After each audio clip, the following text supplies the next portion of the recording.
미국에서 있었던 재밌는 일들과 유용한 정보를 전해드립니다.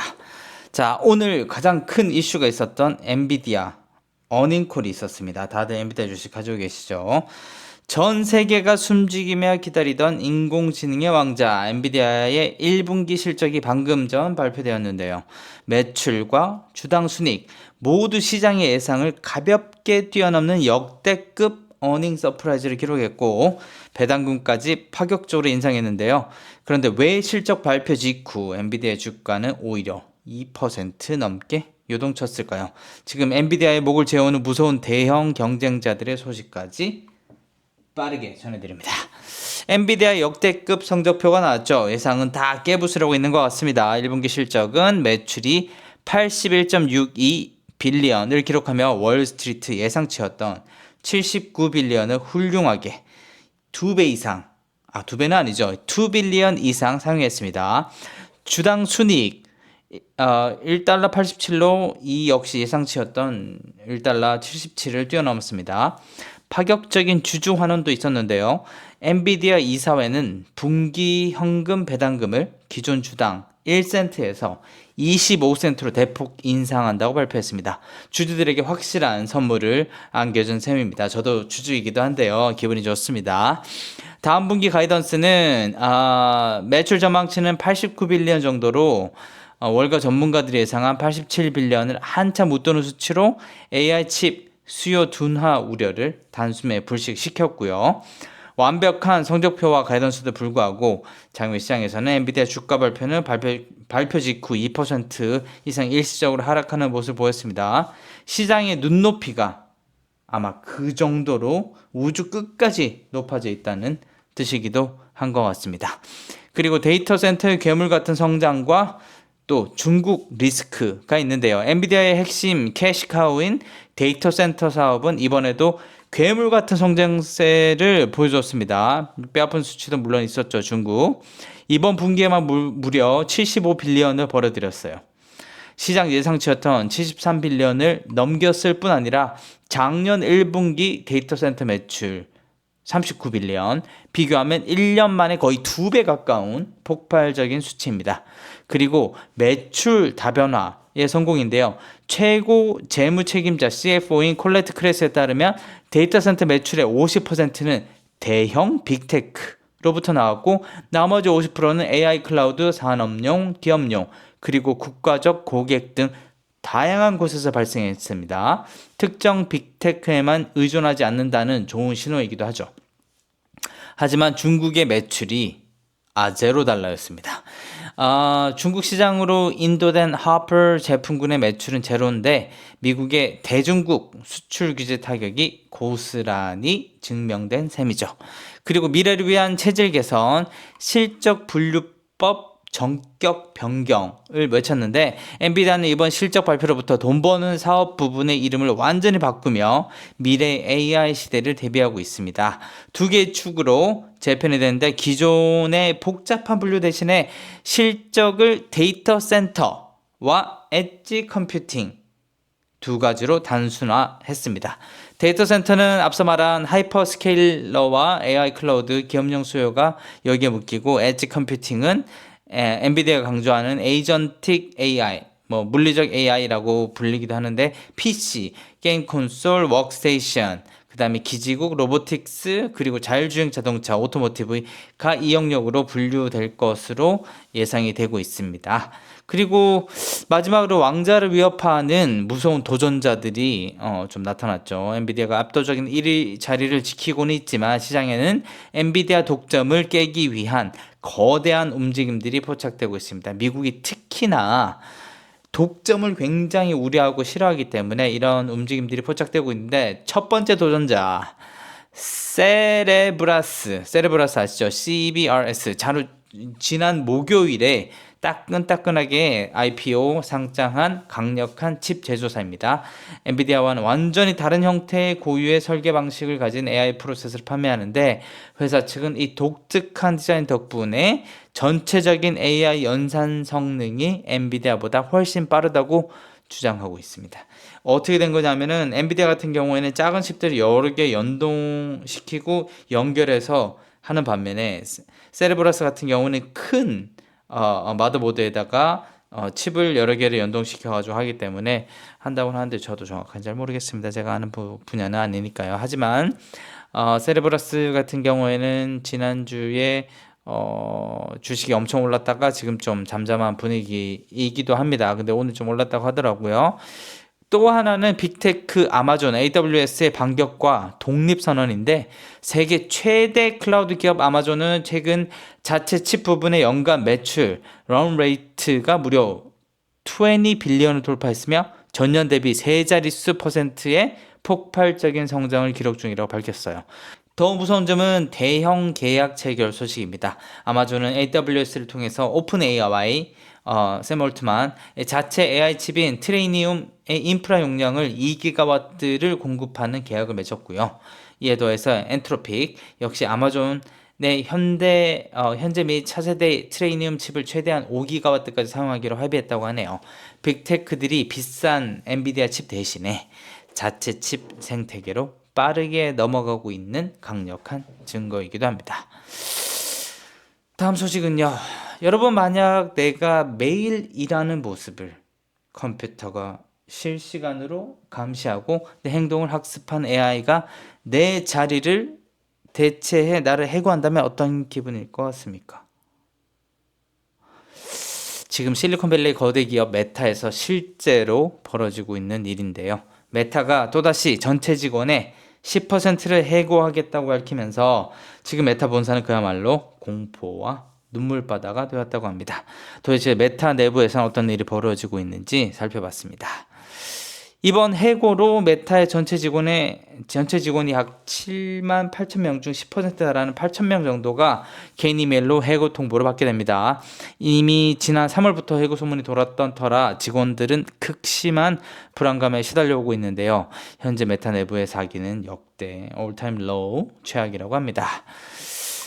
법정과 언론을 통해서 드러난 직원들의 폭로들이 있는데 분위기가 너무 흉흉하다 보니까 차라리 16주치 4개월 퇴직금을 받고 먼저 해고당하고 싶다고 애원하는 직원들까지 있고요. 그 다음에 메타에서 10년 이상 근무한 직원은 매체 인터뷰에서 요즘 매일 아침 샤워하면서 운다라고 하며 정신적 고통을 호소하기도 했습니다. 그 다음에 의문의 대형 박스 배달이 있었는데 해고 통보가 시작되기 직전 먼로파크에 있는 메타 본사 사무실에 정체 모를 대형 빈 박스들이 무더기로 배달되었습니다.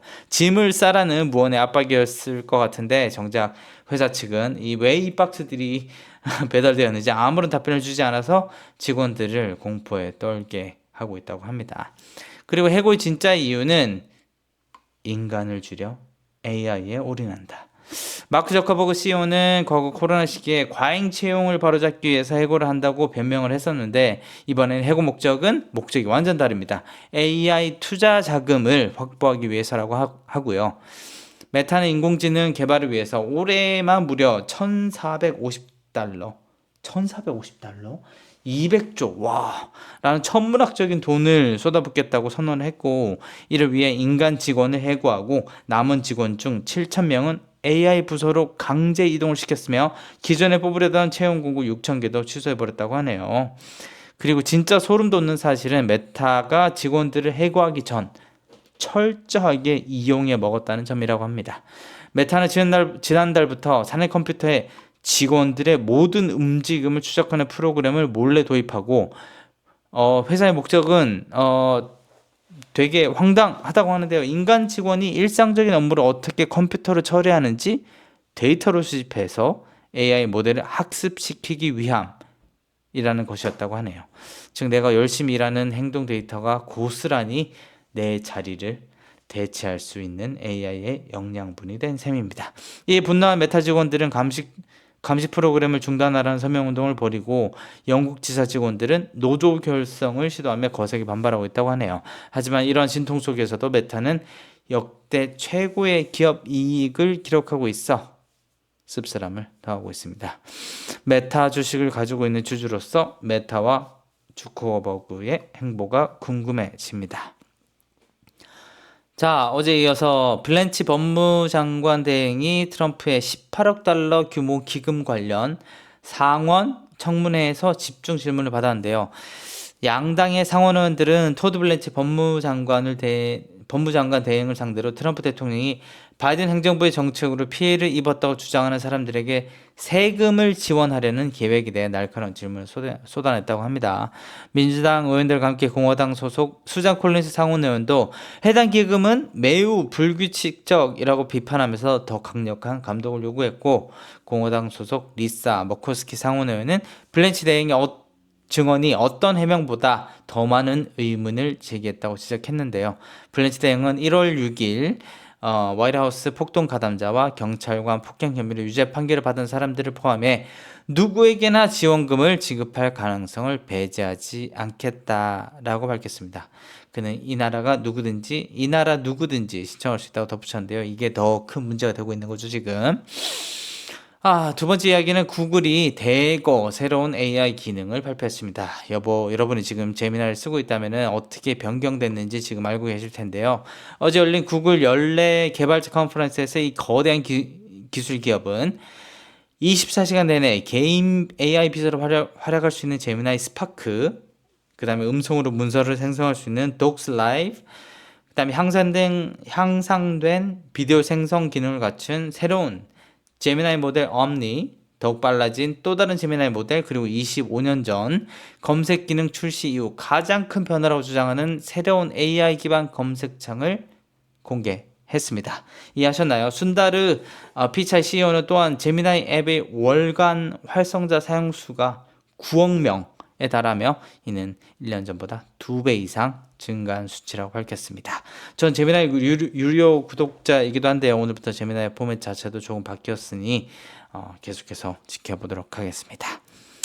오픈 AI 공동 창업자 샘 올턴은 아닙니다. 엔트로픽에 합류합니다. NBA를 팔로우 하신다면 이게 마치 케빈 듀란트가 썬더를 떠나 골든스테이트 워리어스로 이적한 것과 같은 트레이드인데요. 오픈 AI 공동 창업자 안드레이 카르파티가 경쟁사인 엔트로픽에 합류하여 연구 개발에 복귀한다고 발표했습니다.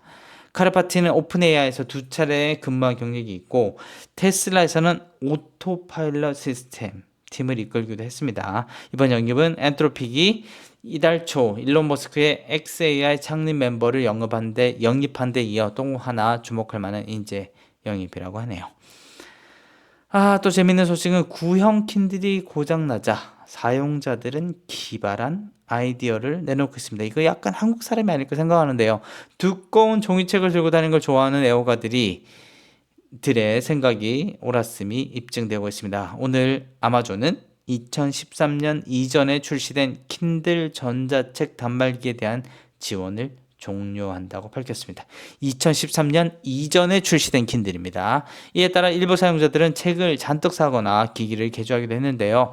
현재 사용 중인 200만 대의 구형 킨들 사용자들은 킨들 스토어에서 새로운 책을 구매할 수 없게 됩니다. 이번 변경사항은 일부 킨들 파이어 태블릿, 1세대 킨들 페이퍼화이트, 킨들 터치를 포함하여 12개 이상의 모델에 영향을 미치고 아마존은 구형 킨들을 반납하는 고객들에게 신형 킨들 20% 할인과 전자책 구매 시 사용할 수 있는 $20 크레딧을 제공하기로 했습니다. 하지만 많은 사람들은 아마존닷컴으로 서둘러 가지 않고 열정적인 책벌레들이 이제 아마존 생태계를 우회하여서 컴퓨터의 특정 앱을 통해 구형 킨들의 책을 직접 다운로드하는 방식을 선택하고 있다고 하네요. 일부 사용자들은 킨들의 소프트웨어를 변경하는 방법을 사용하고 있는데 이를 타로 제일브레이크라고 불린 기술로 복잡한 과정인데 아마존은 서비스 약관을 위반할 수도 있다고 얘기는 하지만 법적으로는 항상 위반되는 것은 아닙니다. 이 제일브레이크를 통해서 사용자들은 더 많은 기능을 제공하는 다른 읽기 앱을 설치하고 일반 킨들과 호환되지 않는 형식의 책을 다운로드할 수 있다고 합니다. 많은 사용자들이 아마존이 계획적 노후화를 통해 전자폐기물 문제를 악화시키고 있다고 비난하고 분노하고 있으며 일부 경쟁사 전자책 단말기로 갈아타겠다고 밝히고 있는데요. 아마존 현재 전자책 단말기 시장의 72%를 점유하고 있습니다. 다음 소식은요. 피자헛 좋아하시나요? 피자헛이 90년대로 돌아가고 있습니다. 피자헛은 X세대와 밀레니얼 세대의 심장에 1990년대 향수를 불어넣기 위해 대대적인 리모델링에 나섰습니다. 수백 개의 매장이 빨간 컵, 기억나시나요? 빨간 컵, 스테인글라스 램프, 옛날식 샐러드바, 팩맨 게임 등으로 새롭게 단장해서 마치 당신이 짝사랑하던 사람이 리바이스 청바지를 입고 돌아다니던 그 시절로 분위기를 연출하고 있습니다. 2019년 피자헛이 가맹점주들과 협력하여 과거로 돌아가는 프로젝트를 진행한 이후에 총 144개 매장이 피자헛 클래식으로 탈바꿈을 했는데 지난 2월 매출 부진으로 250개 매장을 폐지한다고 발표했어요. 반면 도미노는 수십 년이나 늦게 속이 꽉 찬 크러스트 피자를 선보였음에도 불구하고 오히려 확장하고 있습니다. 피자헛은 1980년대부터 이어온 여름 독서 프로그램인 북잇을 다시 선보이며 이 프로그램은 아이들이 책을 고르면 피자를 무료로 제공하는 방식으로 진행됩니다. 유치원부터 6학년까지 어린이를 대상으로 등록이 진행 중이며 프로그램은 6월 1일 한 2주 뒤부터 시작됩니다. 아이가 있으시다면 경험해 보시는 것도 나쁘진 않겠네요. 인플레이션 우려 속에 미국 국채 가격이 급락하고 있습니다. 어제도 얘기했는데 투자자들이 미국 정부의 채권을 대량 매도 팔고 있습니다. 이번 주 국채 가격이 하락하면서 가격과 반대로 움직이는 30년 만기 국채 수익률은 어제 5.19까지 떨어져 2007년 7월 이후 최고치를 기록했고요. 모두가 인플레이션 가속화를 우려하고 있습니다. 분석가들은 호르무즈 해협 폐쇄 장기화로 물가가 더 빠르게 상승할 위험이 있어 투자자들이 연준이 올해 금리를 인하하지 않을 것으로 예상을 하고요.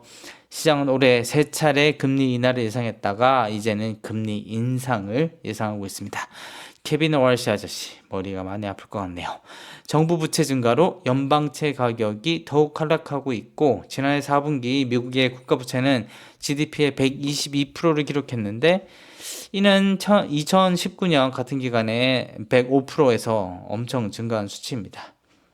채권 거래자가 아니시라고요. 그래도 당신에게 영향을 미칩니다. 국채 수익률 상승은 주택담보대출 금리 인상, 자동차 대출 금리 인상으로 이어질 수 있습니다. 놓치지 마시고요. 다른 소식들을 살펴보자면 트럼프 행정부는 식순의 유해 물질인 PFAS, 일명 영원한 화학물질에 대한 일부 규제를 폐지하고 대신 보다 완화한 규제를 발표할 것이라고 밝혔습니다. 탭워를 이제 마시지 마시고요. 미네소타주는 예측 시장을 금지한 최초의 미국주가 되었으며 예측 시장을 운영하거나 광고하는 것을 중범죄로 규정하는 법을 통과시켰다고 하네요. 약간 애매하긴 한데 그럼 주식시장의 프리딕션은 안 되는 거네요. 이란 전쟁으로 인해서 가격이 급등하면서 엔진 오일 부족 사태가 임박했다고 자동차 업계 전문가들이 예측했습니다. 트럼프가 망쳐놓은 게 한두 개가 아니네요. 이거는 한국 분들만 좀 아실 수도 있는데 스타벅스 코리아 CEO는 1980년 민주화 시위대 학살 사건 기념일에 맞춰 탱크의 날이라는 마케팅 캠페인을 진행한 후에 해임이 됐다고 합니다. 미국에서도 꽤 시끄러운데요. 설마 계획적인가 싶지만 이게 무슨 큰일인가 싶기도 합니다. 솔직히 전 잘 모르겠고요. 이번 주에 뉴욕 경매에서 잭슨 팔락의 그림 한 점이 1억 8,100만 달러에 낙찰되어서 그의 추상 표현주의 작품으로는 최고가를 기록했으며 역대 경마 최고가 기록 4위에 올랐다고 하네요. 지금 보이시지만 아무리 봐도 뭐가 뭔지 모르겠는데 저만 그런지도 모르겠습니다. 멸종된 털 매머들을 비롯해 초등학교 3학년 과학 시간 이후로는 생각조차 해보지 않았을 생물들을 되살리려는 시도로 가장 잘 알려진 회사인 컬러슬 바이오사이언스가 인공 달걀 껍질에서 병아리를 부화시키는데 성공했다고 밝혔네요. 자, 오늘의 증시도 살짝 훑어보겠습니다. 오늘의 증시는 다우존스는 1.3% 올랐고요. S&P 500은 1% 증가, 나스닥은 1.54% 증가. 이 모든 게 엔비디아의 힘이 아닌가 싶긴 합니다. 그러면 내일은 조금 더 재밌고 유용한 소식으로 다시 찾아오겠습니다.